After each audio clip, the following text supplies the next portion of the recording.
Hello everyone, it's Mother Goose here with Beatrix the Book Bunny. Say hello, Bee.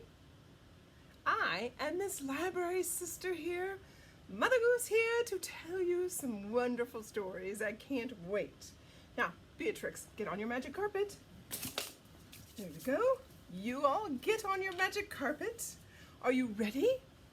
Put your Mother Goose eyeballs in.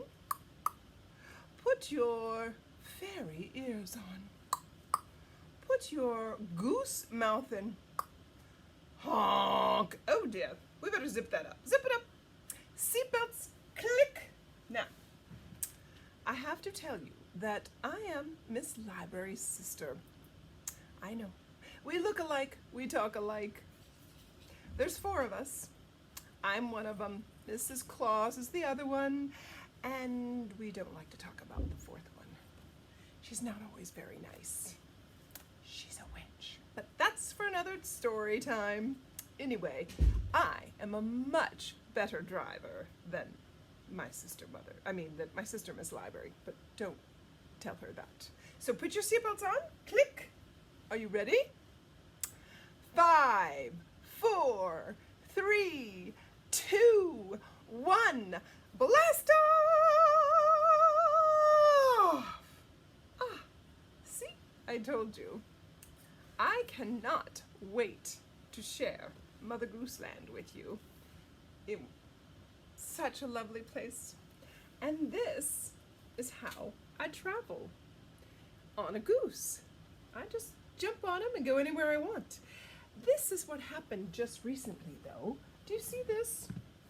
There's a little fairy in my pocket. And when I got here today, he was gone.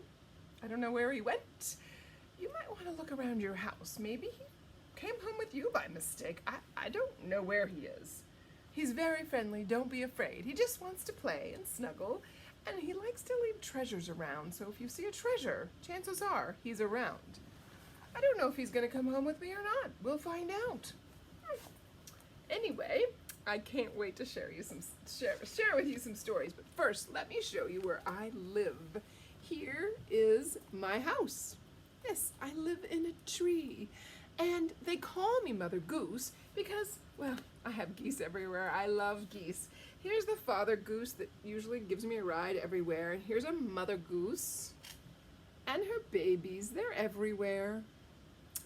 And if you were to come and knock on my door, I have an owl that would say, who's there? And one of my fairies would open up the door and say, come in. I would invite you in for tea and some lovely dessert. And I would say, oh, will you spend the night? And you would sleep right up here in the coziest room you've ever slept in your entire life. And together we would walk down the road and meet all of my favorite Mother Goose characters. We would have so much fun. I cannot wait to introduce you to a few of them today. If you'll notice, look, I have fairies everywhere too. I love my fairies. Can you see that one right there? This is riding on a little baby goose. So be on the lookout for maybe a fairy ear house and in the book. Oh, I can't possibly tell you all of the stories today. That'll be for another time, but how about, I'm pretty sure you know who that is. Right, Humpty Dumpty. Humpty Dumpty sat on the wall. Humpty Dumpty had a great fall. Oh, all the king's horses and all the king's men couldn't put Humpty together again. It made us all very sad. It was a very sad day. He was a good egg. But let me tell you what happened before that. So he usually sits right down here at the bottom of this wall. And I was walking by one day and he was sitting up there and I said, Humpty, I don't know if that's a good idea. I mean, you're an egg. You might fall and break. He said, Mother Goose, I'm fine, Mother Goose. And I would be happier if you would get down there.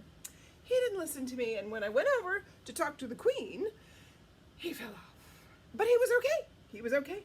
I said, you see, Humpty, don't sit on that wall. Well, in the end, he didn't listen to me. He sat on the wall, and off he went. sad. Oh, oh. Oh, there's my friend Mary. I wonder if you know Mary. She had a little lamb that, oh, well, follows her everywhere. Its fleece was white as snow. Do you know that one? I think you might. Mary had a little lamb. Its fleece was white as snow.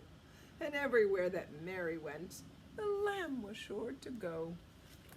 It's a cute little lamb, I'd have to tell you. They're very sweet together. Let's see. Oh, I wonder if you know my friend, Old King Cole. He was a merry old soul was he. He called for his pipe, and he called for his bowl, and he called for his fiddlers 3. He loved to blow bubbles out of his pipe and bowl. Now this is his daughter, the princess. Oh dear, she loses everything, everything. Last week, she lost the tiara that she's wearing.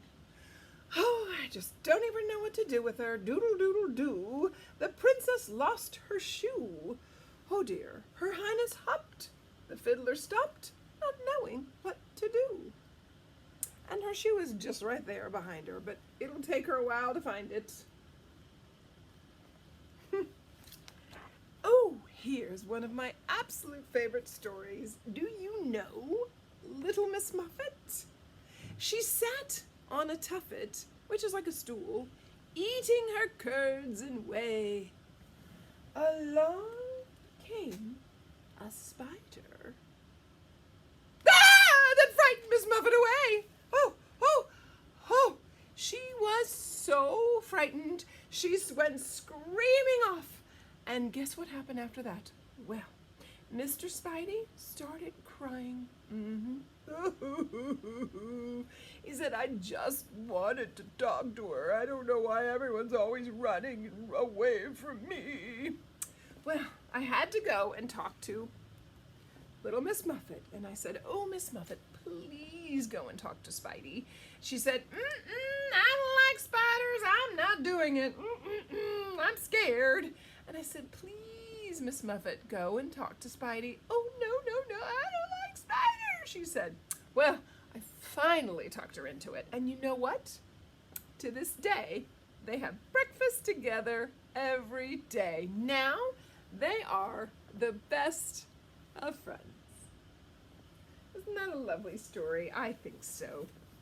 Let's see what else I have to tell you. Oh, here's one that's rather silly. Do you see him on the pony? Yankee Doodle went to town riding on a pony, stuck a feather in his hat and called it macaroni. Okay, if he wants to. Let's sing it again. Yankee Doodle went to town riding on a pony, stuck a feather in his hat and called it macaroni. Silly, see? Oh, here, I think you might know these two. Jack and Jill? You know, they went up the hill to fetch a pail of water. Jack fell down and broke his crown, which really just means he bumped his head. And Jill came tumbling after. But let me tell you the whole story. So Jack and Jill live in this little house right here. Can you see the house? And one evening their mother said, Jack and Jill, I need some water for dinner. I need you to go up to the well and get water, but don't mess around the last time you got hurt. And they said, okay, Mom. So Jill grabbed the pail and they went up to the well, dipped it in, got the water out, and Jill said, come on, Jack, let's go now. And Jack said, wait, Jill, watch this. And he jumped up onto the ledge of that well. Well, you probably can guess what's going to happen next, right? He lost his balance and went tumbling down, bumped his head, started crying. Well, the sister that Jill is, well, she started laughing. She couldn't stop laughing. That's what sometimes happens with siblings. She was laughing so hard, she tripped on a piece of grass. She fell down. She scraped her arms up and was bleeding a little bit. He's crying. She's not happy. Oh, he lost his shoe too. They came home without any water, and as you can imagine, their mom wasn't very happy because they did exactly what she said not to do. But I'm sure they won't do it again. They do tend to play up there a little more than they should. Oh, when you come to visit me, I cannot wait for you to meet the fairies and this. That might be a story for a different time. The last story I have for you is a fun one. I think you're gonna like it. There it is. Do you see? Jack be nimble, Jack be quick, Jack jump over the candlestick. Do you know that one? Sing it with me. Jack be nimble, Jack be quick, Jack jump over the candlestick. There's the candlestick. It's probably a good thing it's not lit, huh? That could be dangerous. I wonder if you could help me jump over a candlestick. Let's try it. Hello, my friends. Look what I have. It is a candlestick. Do you remember? Jack be nimble, Jack be quick, Jack jump over the candlestick. How about we all try? Mother Goose be nimble, Mother Goose be quick, Mother Goose jump over the candlestick. Do you think you can help me do that? Okay, let's try. I'm gonna put it down over here, right here. Are you ready? Mother Goose be nimble, Mother Goose be quick, Mother Goose jump over the candlestick. I did it. I wonder if you can do it. I wonder if there's a candlestick you have at home that maybe you could borrow from your mom. You have to ask her though. Or you know what you could do? You could draw one. That would be a good idea. I wonder if you could ask someone in your family to jump over it. Maybe your mom or dad. Dad be nimble, Dad be quick, Dad jump over the candlestick. Or your sister or cousin or your nanny or your dog or, hey, I wonder if Beatrix can jump over the candlestick. Huh, I might have to try that. Have a good day. See you next time. Bye.